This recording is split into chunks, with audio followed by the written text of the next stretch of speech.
आज है leg day, लेकिन जैसे कि हमने बताया था कि आजकल मैं अपने आर्म्स पे ध्यान दे रहा हूँ कि मेरा वीक पॉइंट है।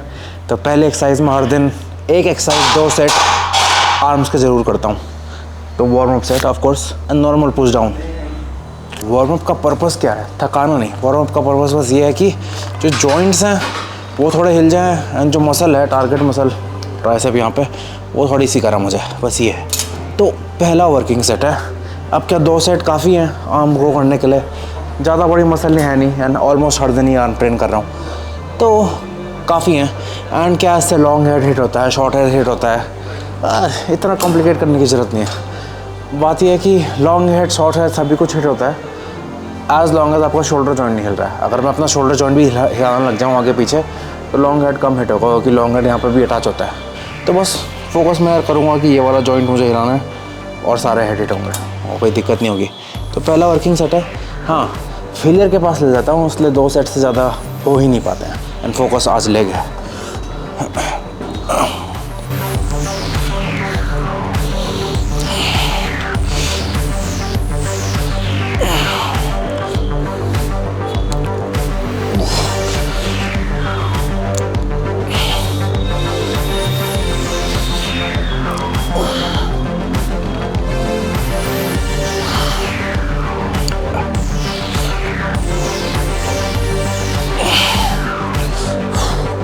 अच्छे रैप वही हैं जिसमें लास्ट में स्पीड धीरे हो जाए।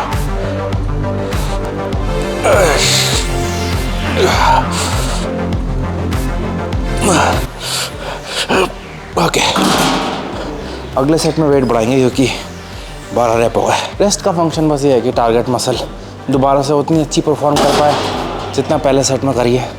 दिक्कत थोड़ी आज ये है कि मुझे पोटी सी आ रही है, पेट भरा हुआ है फुल। हाँ जी, कैमरे को बता रहा हूँ मुझे पोटी आ रही है। बस ये पेट इतना भरा हुआ सा है, लोअर बैक की फटीक सी लग रही है। कल छोले खाए थे, काफ़ी गैस हो गई इससे। पर ट्राइसेप में तो वो दिक्कत नहीं आनी चाहिए, स्क्वाट्स में वो दिक्कत आएगी। तो सेकंड वर्किंग सेट करते हैं, वेट बढ़ा के 8 रैप, फेलियर, ट्राइसेप का काम ख़त्म है ना। बाइसेप मैंने कल ट्रेन करी थी, फिर हम सीधे लेग्स पे घुस जाएंगे। ज़्यादा समय लगता नहीं है लेग डे में एक्चुअली।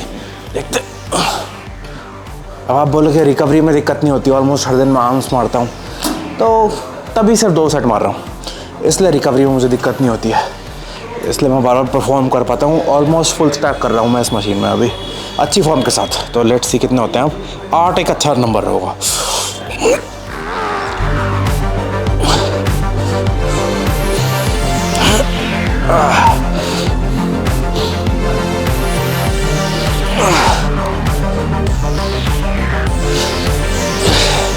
जब मैं ऊपर आता हूँ अपनी रिस्ट फ्लेक्स करता हूँ ताकि स्टेबल रहे मेरा जॉइंट, क्योंकि मेरे एल्बो पेन की बहुत इशू रहता है मुझे। 5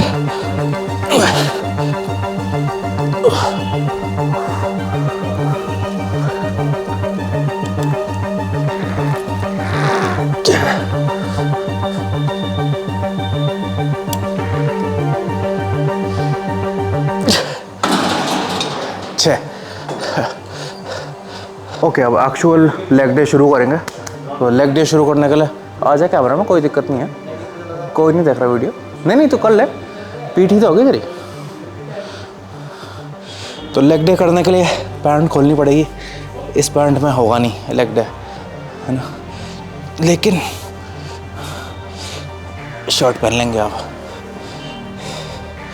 और स्क्वाट शूज़ भी हैं अलग से हैं। ये प्री पंप है, पंप तो ऐसा आएगा नहीं क्योंकि कम खाना खा रहा हूँ, कार्ब्स वगैरह है नहीं सिस्टम में, but we will try our best. Okay, तो पहली एक्सरसाइज है हैक स्क्वाट, मेनली क्वाड्स के लिए, है ना। नॉर्मल स्क्वाट भी आप कर सकते हो 100%, बट जैसे कि मैं बोल रहा हूँ मैं आर्म्स से ध्यान दे रहा हूँ आजकल ज़्यादा। तो क्या होता है, स्क्वाट वगैरह मैं करता हूँ तो काफ़ी भारी चल जाता हूँ, 160 170 कम से कम 5 रेप्स।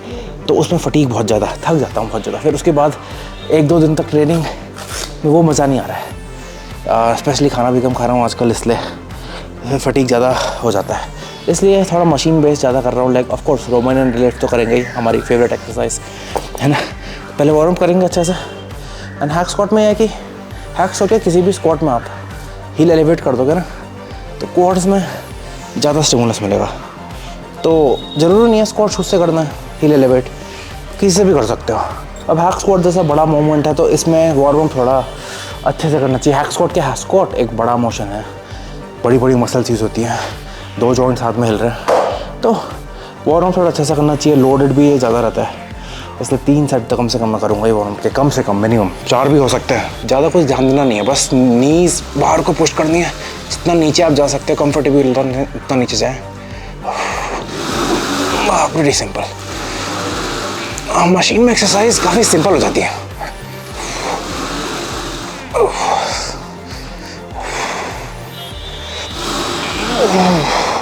अब बात यह है, मैं लेग डे आजकल ज़्यादा करता भी नहीं हूँ। ये मैंने ट्रेनिंग के पहले 2 साल लेग डे ही करा है। मैंने बस स्क्वाट मारे हैं, बारबेल स्क्वाट मारे हैं घर पे, क्योंकि मेरे पास एक स्क्वाट रैक था, बारबेल था, वेट्स थे, इसलिए अब मैं लेग में थोड़ा कम ध्यान देता हूँ कि मेरी अपर बॉडी काफ़ी अंडर डेवलप्ड है। एंड सोशल मीडिया में अगर सक्सेसफुल होना तो अपर बॉडी होनी चाहिए। और बात भी यह है कि मेंटेनेंस के लिए, मसल को मेंटेन करने के लिए ज़्यादा वॉल्यूम चाहिए नहीं होता, बहुत ही कम वॉल्यूम चाहिए होता है। अब वार्म अप में मैं बस 4-4, 5-5 रैप कर रहा हूँ। क्यों, और भी कर सकता हूँ, बट कोई फ़ायदा नहीं है उसका, फालतू में बस फटीग बिल्डअप होगा। आपको सोचना है कि जो आपके सारे वर्किंग सेट हैं वो परफॉर्मेंस है, वार्म अप एक तरीके से बिल्डअप है। आपको बस अपने जॉइंट्स को हिलाना है, मसल को थोड़ा सा एक्टिवेट करना है, और एकदम से अगर मैं वर्किंग वेट पे भी चले गया तो बहुत ज़्यादा भारी लगेगा। तो ज़रूरी नहीं कि मैं 8 रैप करूँ, भले ही मेरा आज का टारगेट 8 रैप्स है, तो वार्म अप में 3-4 रैप्स हल्का फील हुआ, okay let's move on. And काफ़ी लोग इसमें रेजिस्टेंस बैंड भी लगाते हैं एक्चुअली, क्योंकि ये नीचे जाके काफ़ी हार्ड हो जाता है, तो रेजिस्टेंस बैंड यहाँ ऊपर लगता है तो एकदम रेजिस्टेंस प्रोफाइल इसकी एकदम इक्वल हो जाती है, पूरे टाइम लेग्स पे इक्वल फोर्स आ रखा होता है। वो मैं कर देना थोड़ा आलसी हूँ, एंड ना ही मेरे पास रेजिस्टेंस बैंड है, पर वो अच्छा रहेगा। मोस्टली एक्चुअली प्रोफेशनल लोग वो लगाते हैं, मुझे इतनी ज़रूरत नहीं है। 3 वार्म अप सेट हो गए हैं, जहाँ तक मुझे लग रहा है ये वर्किंग सेट है मोस्ट लाइकली। लास्ट टाइम मैंने तीनों साइड 320 की प्लेट से करा था, लेकिन 6 रैप लगे थे एंड बहुत टफ भी थे। ये मुझे लगता है 8 रैप के लिए परफेक्ट वेट है। ऑल्सो इसमें एक बात है जो शायद आपको दिखेगी नहीं, क्योंकि मैंने स्क्वाट शूज़ पहने हुए हैं, इसमें हील एलिवेट रहती है, लेकिन जैसे जैसे मैं फेलियर के पास जाऊँगा मेरा ना हल्का सा हील उठने लगेगा, एंड मैं सिर्फ अपने टोज से पुश करूँगा। वो अनइंटेंशनल है पर कुछ बुरा नहीं है। हाँ, अगर आप स्क्वाट कर रहे हो या स्पेस मशीन स्क्वाट कर रहे हो, वहाँ पे अगर आपका हील उठने लग गया है तो वो बहुत बुरा है, क्योंकि अनस्टेबल मूवमेंट है, आप गिर सकते हो, डिसबैलेंस हो सकता है। लेकिन इसमें गिरने के क्या ही चांस हैं, एकदम स्टेबल मूवमेंट है, तो हल्का सा मेरा हील उठ जाए तो कोई दिक्कत नहीं है, बल्कि क्वाड ज़्यादा इन्वॉल्व होंगे, बल्कि हील उठते ही इसलिए ताकि क्वाड्स को थोड़ा ज़्यादा अच्छी जगह मिल जाए पुश करने के लिए। तो देखते हैं, पहला वर्किंग सेट 8 रैप सही रहेगा। बॉटम में हल्का सा pause, of course eccentric control.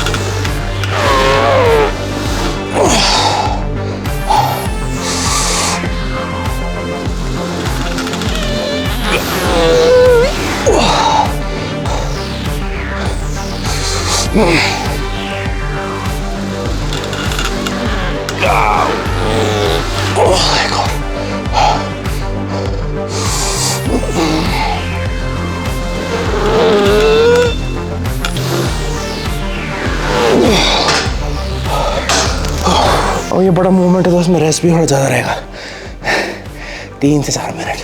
Total 3 set करूँगा। कर लो आप, हो नहीं वैसे फिर मेरी दिक्कत नहीं। और फीट की विड्थ एंड कितना मेरा टो बाहर पॉइंट है, सबके अलग अलग होगा, मेरा कॉपी करने की ज़रूरत नहीं है।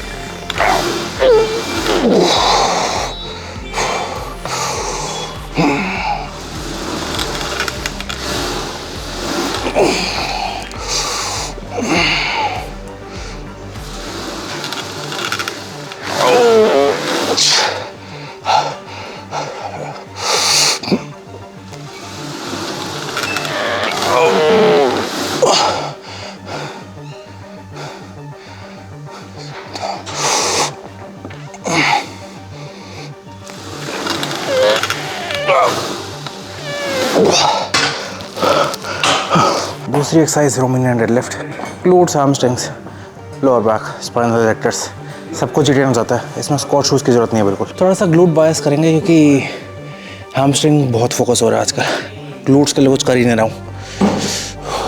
ग्लूट्स बायस मतलब थोड़ा सा नीज भी मैं ज़्यादा बेंड करूँगा नीचे आते हुए, बस यही फ़र्क है और कुछ नहीं। 3-4 वार्म अप सेट, फिर 2 वर्किंग सेट अच्छे से भारी वाले। ये 40 भी करा आपने डंबल से? अच्छा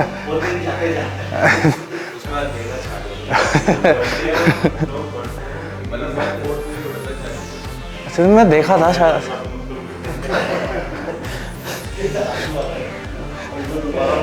ये भी वार्म अप सेट है।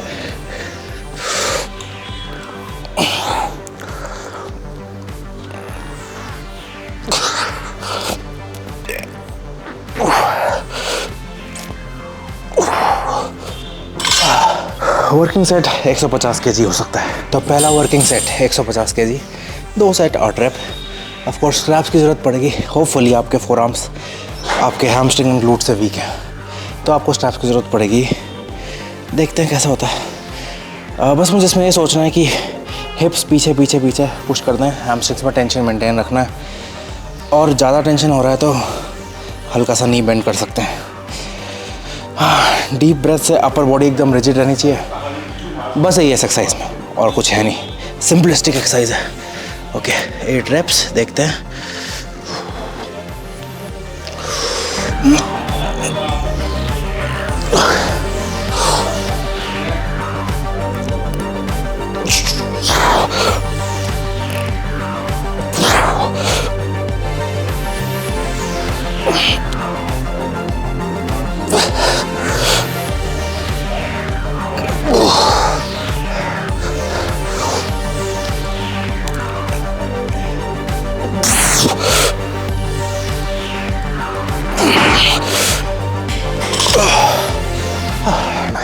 आपको इतना भारी जाने की ज़रूरत है नहीं।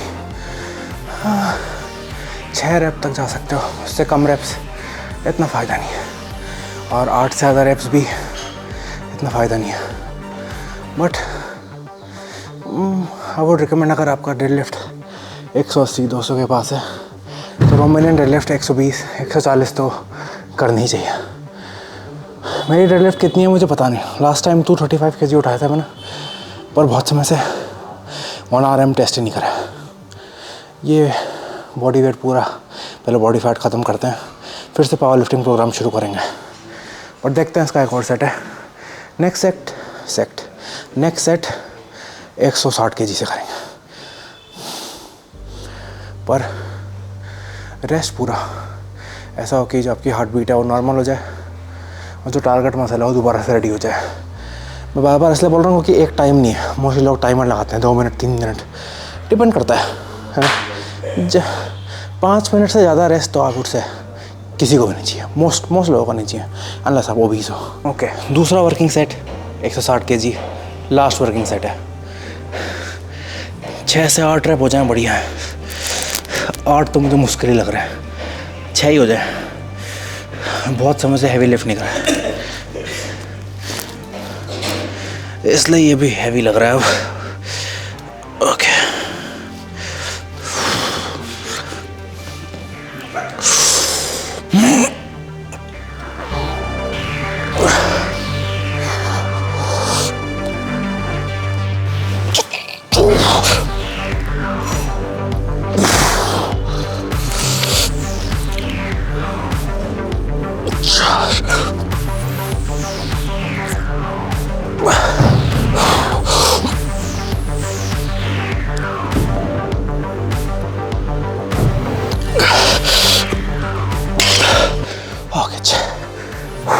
और सबसे ज़रूरी, अपने वेट्स को रिलैक्स जरूर कर दो, चाहे कितनी भी थकान लगी हो। अब 2 सिंपल एक्सरसाइज बची हैं, वो स्क्वाट एक्सटेंशन और ये हैमस्ट्रिंग कर्ल। इसमें क्या ही है, बट स्क्वाट एक्सटेंशन में मैं एक सिंगल लेग कर रहा हूँ अब, क्योंकि दोनों लेग से मैंने ख़त्म कर दिया वेट, तब सिंगल लेग से कर रहा हूँ। थोड़ा समय लगेगा ये ख़त्म करने में सिंगल लेग से, और पहले कम से कम 2 सेट वार्म अप। अब 1 सेट वार्म अप भी करोगे तो चलेगा, क्योंकि ऑलरेडी क्वाड्स तो अच्छी खासी गर्म हुई रखी हैं। और क्या क्वाड एक्सटेंशन करना ज़रूरी है? एक्चुअली हाँ, क्योंकि स्क्वाट मोशन में क्वाड में 4 मसल है बेसिकली। स्क्वाट मोशन में आप 3 तो ट्रेन कर लेते हो पर 1 नहीं कर पाते। क्यों? क्योंकि वो नी में और हिप जॉइंट में दोनों में होती है। जैसे आप स्क्वाट करते हो तो हिप भी हिल रहा है, नी जॉइंट भी हिल रहा है, तो वो ज़्यादा लेंथन और कॉन्ट्रैक्ट नहीं हो पाती। इसमें क्या होता है, ये वाला जॉइंट लॉक है, बस ये वाला जॉइंट हिल रहा है, तो इसमें वो वाला पार्ट भी ट्रेन हो जाता है। इसलिए ज़रूरी तो है। नहीं खानी पार्टी,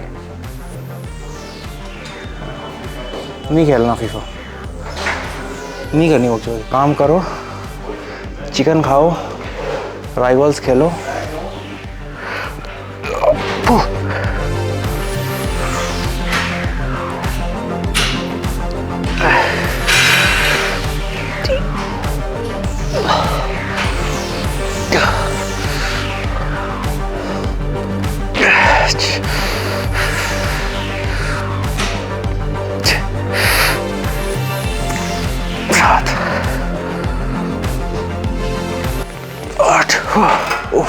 तो दोनों लेग के बीच में थोड़ा ब्रेक ले लेता हूँ। एंड इसेंट्रिक में कंट्रोल करना है। ये थोड़ा कॉन्ट्रैक्टेड पोजीशन में, मतलब यहाँ पे फोकस करती है कोट के। स्क्वाट मोशन में आप लेंथ एंड पोजीशन में जैसे नीचे होते हो, कोट पूरी खिंची हुई होती है, वहाँ पर फोकस करते हो। बट ये मशीन बहुत ज़रूरी है, बहुत ही ज़्यादा। एक्चुअली अगर मुझे चूज़ करना होगा लाइफ टाइम एक मशीन करनी है, या तो स्क्वाट की या ये, मैं एक चूज़ करूँगा। भले ही मुझे स्क्वाट में 1000 गुना ज़्यादा मज़ा आता है इससे, बट इससे सारे हेड ट्रेन होता है कोट के। इसलिए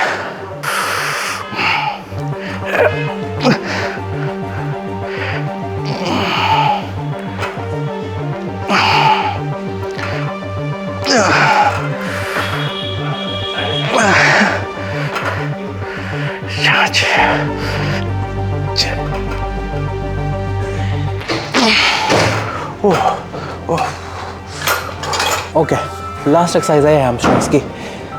सीटेड वाली ज़्यादा अच्छी होती है ऑफ कोर्स, ये भी अच्छी होती है, इससे भी अच्छी खासी ग्रोथ होती है। सीटेड वाली है नहीं इस जिम में, तो ये करनी पड़ेगी, नो इशू। एंड इसके मैं 3 सेट कर रहा हूँ क्योंकि हैमस्ट्रिंग में और ज़्यादा प्यार मिला नहीं है। एंड हैमस्ट्रिंग सभी का वीक पॉइंट होता है, मतलब कोई ऐसा बंदा नहीं है जो बोलेगा मेरी हैमस्ट्रिंग बहुत ज़्यादा स्ट्रॉन्ग है। आपकी जितनी स्ट्रॉन्ग हैमस्ट्रिंग होगी उतनी आपकी कम इंजरी एंड ऑल होगी। तो इसमें मैं 3 सेट करूँगा। रिकॉर्ड मैं की करूँगा क्योंकि लोग भी आ रहे हैं एंड बैटरी भी खत्म हो रही है कैमरा की। नया हूँ उस चीज़ में, तो अभी पता नहीं क्या करना है एग्जैक्टली। अभी आप देख रहे होंगे, थोड़ा शर्मा भी रहा हूँ मैं कैमरे में देख के बात करते हुए, क्योंकि लोग हैं जिम में। थोड़ा ज़ोर से भी नहीं बोल पा रहा हूँ, बट देखते हैं क्या होता है। काफ़ी वनरेबल सी पोजीशन है इस एक्सरसाइज में ये, बट एक्सरसाइज बड़ी काम की है।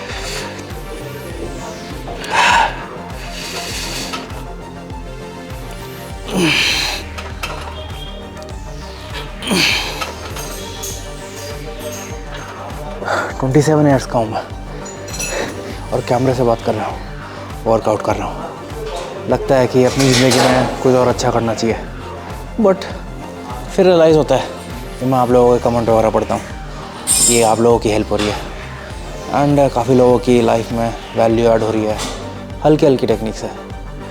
ओके, तो उससे मैं जस्टिफाई कर पाता हूँ कि ओके ये काम मैं ठीक कर रहा हूँ। बचपन में सभी के बड़े गोल होते हैं, सबके गोल होते हैं कि वो इलॉन मस्क की तरह बनेंगे, कुछ बड़ा उखाड़ेंगे एंड ऑल। बट धीरे धीरे खुद को भी मैनिपुलेट करना पड़ता है कि नहीं यार, जो काम हम भी कर रहे हैं वो भी बड़ा है। हम इलॉन मस्क की सेहत को अच्छा रखेंगे, इलॉन मस्क की मसल बना कर रखेंगे। डिल्यूजन, सब लोग डिल्यूजन में जी रहे हैं, बस अपना डिल्यूजन आप चूज़ कर सकते हो, है ना। लेग डे के बाद ऐसी थॉट्स आते हैं, बट लेट्स गो। कहीं मैंने सुना था, कोई बोलता है कि जो भी आप कर रहे हो उसमें बेस्ट करो। अगर आप कूड़ा साफ़ करते हो सड़क में, अगर आप दुनिया के बेस्ट कूड़ा साफ़ करने वाले हो तो अच्छी बात है। प्लम्बर हो, be the best plumber you can. कोई काम छोटा बड़ा नहीं होता। हाँ, मतलब वही है, अगर आप सबसे बात समझ गए, मेरे दिमाग में ज़्यादा काम कर नहीं रहा, खून सारा पाँव में। तो पहला वर्किंग सेट इस एक्सरसाइज में होता ही है कि लॉकआउट नहीं होता है लास्ट के योगा की। जैसे जैसे लॉकआउट के पास जाते हैं तो हैमस्ट्रिंग वीक होती है उस पोजीशन में, एंड ये एक्सरसाइज भी हार्डेस्ट होती है उस पोजीशन में। तो उस केस में क्या करता हूँ कि लास्ट के 2-3 रेप में हाफ रेप कर ही रहता हूँ, जैसे कि आप देखोगे इस वर्किंग सेट में। 2 और सेट करूँगा, उसके बाद मैं रिकॉर्ड नहीं करूँगा। इसमें मैं सीधे एक्सप्लोड नहीं करता हूँ, पहले यहाँ से यहाँ स्पीड लाता हूँ फिर एक्सप्लोड करता हूँ। अगर मैं पूरा स्ट्रेच पोजीशन से एक्सप्लोड करूँगा तो मुझे डर लगता है कि मेरी हैमस्ट्रिंग ना फट जाए।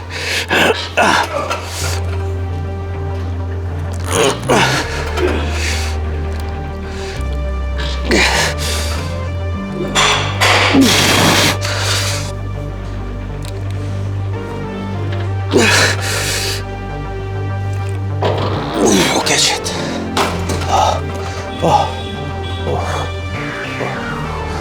थोड़ा बहुत पंप तो है ही, कार्ब्स कम खा रहा हूँ तो पंप आजकल बहुत कम है।